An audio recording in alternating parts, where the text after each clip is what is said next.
అందరికీ నమస్కారం. Welcome back to Vamsikrishna academy. మనం టీజీ టెట్ అండ్ డిఎస్సి క్లాసెస్లో భాగంగా తెలుగులోని ముఖ్యమైన అంశాలను చూస్తున్నాము. అందులో భాగంగా ఈరోజు మనం ప్రకృతి వికృతులను చూద్దాము. ఈ క్లాస్లో మనం 20 ముఖ్యమైనటువంటి ప్రకృతి వికృతులను చూడబోతున్నాం. అందులో భాగంగా మొదటిది ప్రకృతి పదం యత్నం. యత్నం అనే పదానికి వికృతి పదం జతనం. అలాగే ఇక్కడ రెండవది ప్రకృతి పదం సంతోషం, అంటే వికృతి పదం సంతసం. తర్వాత మూడవది ప్రకృతి పదం రాజు, అలాగే వికృతి పదం రాయడు. తర్వాత నాలుగవది ప్రకృతి పదం సన్యాసి, అంటే వికృతి పదం సన్నాసి. తర్వాత ఐదవది ప్రకృతి పదం హృదయం, వికృతి పదం ఎదా. మనకు తర్వాత ఇక్కడ ఆరవది చూద్దాము, రాక్షసి. రాక్షసి అనేది ప్రకృతి పదం. అలాగే వికృతి పదం వచ్చేసి రక్కసి. ఈ విధంగా క్వశ్చన్స్ అడగవచ్చు మనని. ప్రకృతి పదం ఇచ్చి వికృతి పదం ఏంటి అని అడగవచ్చు, లేదా వికృతి పదం ఇచ్చి ప్రకృతి పదం ఏంటి అని కూడా అడగవచ్చు. కాబట్టి మనకు ఈ అన్ని కూడా మనం గుర్తుంచుకోవాలి, ప్రకృతి అలాగే వికృతి పదాలు. తర్వాత ఇక్కడ ఏడవది చూద్దాము, ప్రకృతి పదం రాత్రి, అలాగే వికృతి పదం రాతిరి. తర్వాత ఎనిమిదవది ప్రకృతి పదం విద్య, వికృతి పదం విద్యే.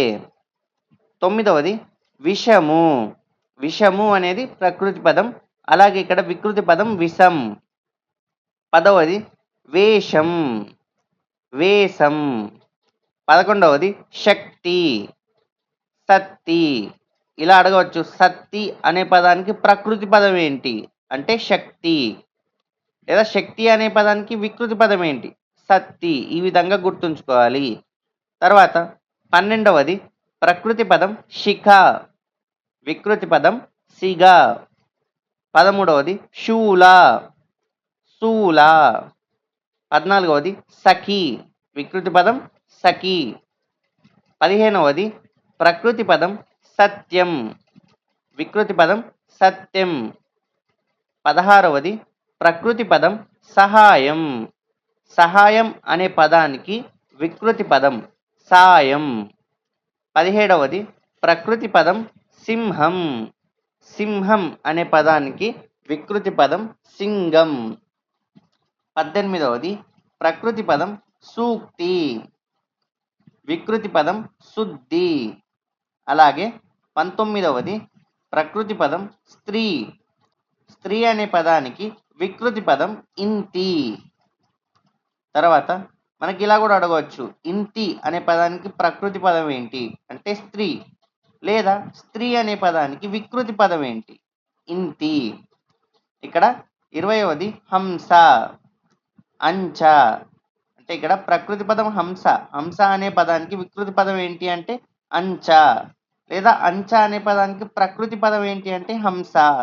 ఈ విధంగా మనం తప్పకుండా గుర్తుంచుకోవాలి. 20 ముఖ్యమైనటువంటి ప్రకృతి వికృతి పదాలని మనం ఇక్కడ చూడడం జరిగింది. మనం క్లాసెస్ అనేది చెప్పుకుంటున్నాం కదా ప్రకృతి వికృతుల గురించి. సో ఈ క్లాస్ తో మనకి ఇక్కడ ప్రకృతి వికృతులు అనేది కంప్లీట్ అయిపోతుంది. 10th క్లాస్ వరకు మనకి ఇక్కడ 99% కూడా మనకు కవర్ అనేది చేసాము ప్రకృతి వికృతులు.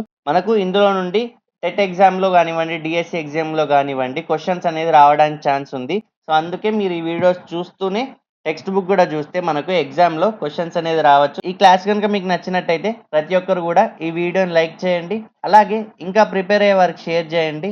ఏమైనా డౌట్స్ ఉన్నా కూడా కామెంట్ రూపంలో తెలియజేయండి. మన ఛానల్ వంశీకృష్ణ అకాడమీని సబ్స్క్రైబ్ చేయండి. So thanks for watching.